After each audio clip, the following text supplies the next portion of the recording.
And don't you black people ever forget one thing. The man that helped Jesus carry that cross was a black man. And don't ever forget another thing. Jesus belongs to Africa as much as he does to Europe and Asia. Before you click off this video, hear me out, right? Matter of fact, some of y'all already mad, right? Look, and I ain't even said nothing yet. The second somebody says Jesus was black, people lose their minds, right? Then somebody else says, nah, Jesus was white. Now everybody arguing. Everybody posting memes, right?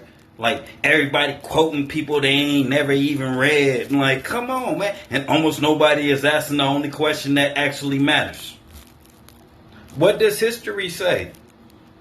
I mean, see, that's what blows my mind, right? So we live in a time where everybody got an opinion, but almost nobody wants to investigate.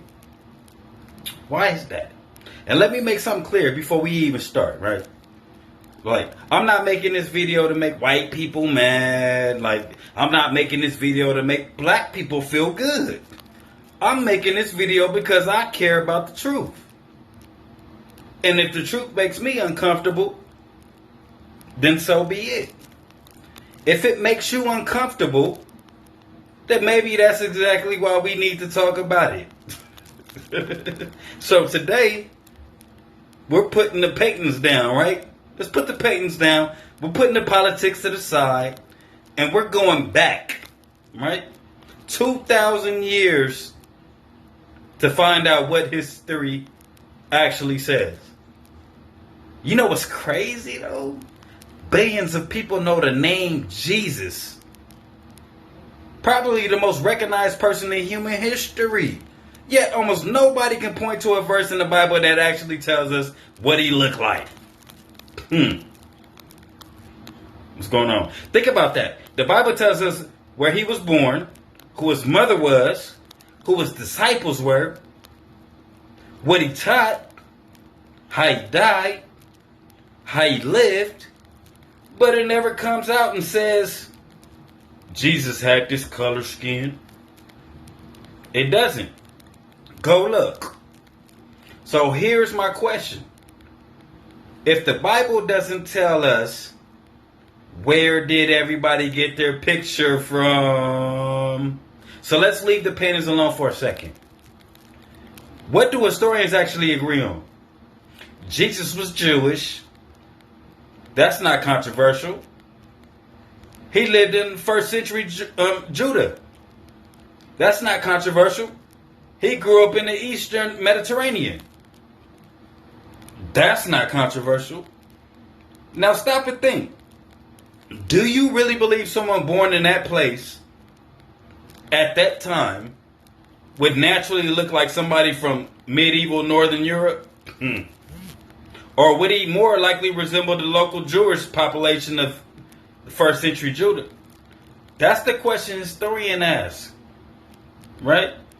Not because they're trying to prove Jesus belonged to one race or another. Just because they're trying to understand history. And here's where I think both sides mess up. Some people want Jesus to be white. Yeah, I said it. Some people want Jesus to be black. Yes, I said it again. But here's the thing. Jesus wasn't trying to fit into 21st century American racial categories. Hello. These categories didn't exist. Use your brain. People in the Roman world identified themselves by family, ethnicity, language, region, and religion, not by the same black and white labels many people use today. Sometimes we're arguing over labels that the people living back then wouldn't even recognize, right? They wouldn't even understand it. They're like, what? So was Jesus black? Was he white? History doesn't support the familiar European image as a literal portrait from his lifetime. At the same time, history also doesn't give us enough evidence to confidently assign him to today's modern racial categories. What history does tell us is that Jesus was a Jewish man from first century Judah, and that should shape how we think about his appearance more than centuries later artwork, right? Maybe that's the real lesson here, right? For 2,000 years, we spent so much time arguing about the color of Jesus' skin. You worried about the next man's skin, man? Come on. That we've forgotten to pay attention to the words that came out of his mouth. Whether you're black, white, Latino, Asian, or anything else, his teachings challenge everybody. Maybe the bigger question isn't what color was Jesus. Maybe the bigger question is, are we actually living what he taught? Because at the end of the day, history can help us understand the world he lived in. But it's up to us to decide what we do with that understanding. If this video made you think, let me know in the comments. But keep it respectful, man. And let's have a conversation rooted in evidence, not insults. And if you enjoy exploring history, ancient civilizations, archaeology, and the mysteries of the ancient world, subscribe to the Conscious Signal. I'll see you in the next one.